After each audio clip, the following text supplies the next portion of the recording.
We live in an era where our devices broadcast our coordinates to the meter, and global air traffic is monitored by a constant stream of satellite data. Even so, a 250-ton commercial airliner carrying 239 people was lost. On March 8, 2014, Malaysia Airlines Flight 370, a Boeing 777, took off from Kuala Lumpur International Airport. It was a standard overnight flight bound for Beijing. For the first 38 minutes, every indicator suggested a routine trip. As the aircraft approached waypoint Igari, near the edge of Malaysian airspace, the pilot checked out with air traffic control, stating, "Good night, Malaysian 370.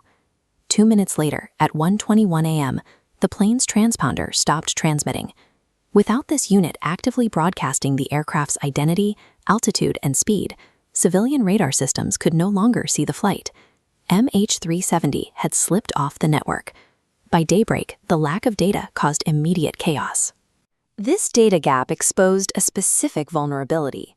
Global aviation tracking relied almost entirely on an aircraft's active cooperation.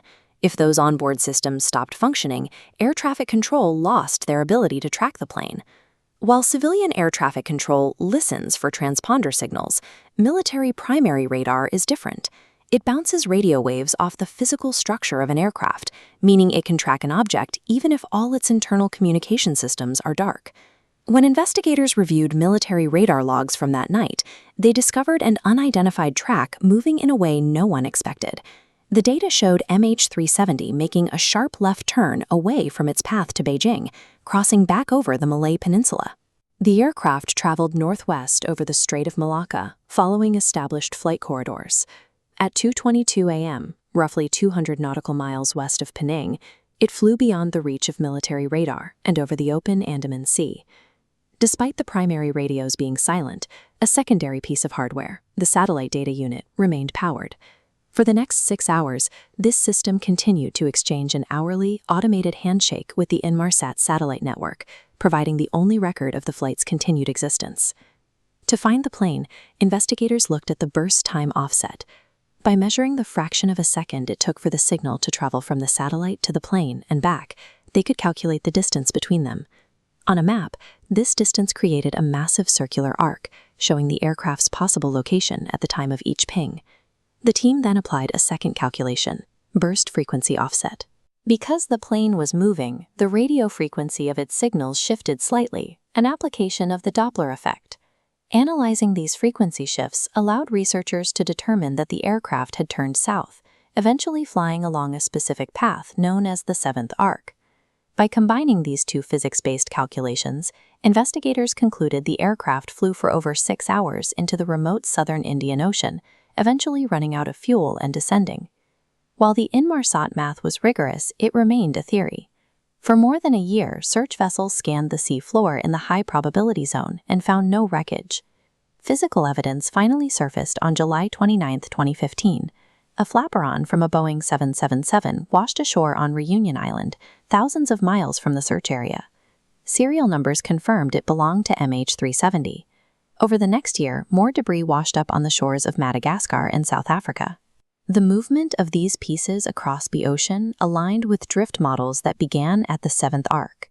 With the crash confirmed, two main theories emerged to explain the diversion. One suggests a technical emergency, like a cargo fire, caused a rapid loss of cabin pressure.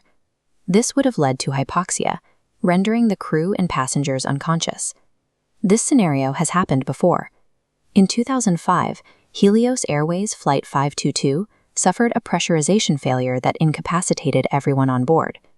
The plane continued to fly on its programmed autopilot for hours until it exhausted its fuel and crashed. The alternative theory is a deliberate manual diversion by someone in the cockpit. Investigators recovered deleted data from the captain's home flight simulator. It contained 6 coordinate markers representing a simulated flight that mirrored the actual path of MH370, departing Kuala Lumpur, turning south, and ending in the southern Indian Ocean. While the debris confirms the aircraft broke up in the ocean, and the simulator data provides a chilling parallel to the flight path, the lack of a recovered black box means the motive behind the turn remains unknown. The disappearance revealed a clear failure in the global safety architecture. It showed that a 250-ton aircraft could travel for hours and travel thousands of miles without its location being confirmed by any central authority. The International Civil Aviation Organization responded by developing a new set of standards to ensure constant oversight of commercial flights. In 2016, they launched the Global Aeronautical Distress and Safety System, or GADSIS. This framework requires commercial aircraft to transmit their position at least once every 15 minutes during normal flight. The most significant addition is autonomous distress tracking. If the plane experiences an unusual change in altitude or heading, the system triggers automatically. It increases the tracking frequency from every 15 minutes to once every 60 seconds. These upgrades address the data gap that made the search for MH370 so difficult. By automating these transmissions, the industry has narrowed the window of uncertainty, meaning that if a flight is lost in the future, rescue teams will have a confirmed location within minutes rather than years.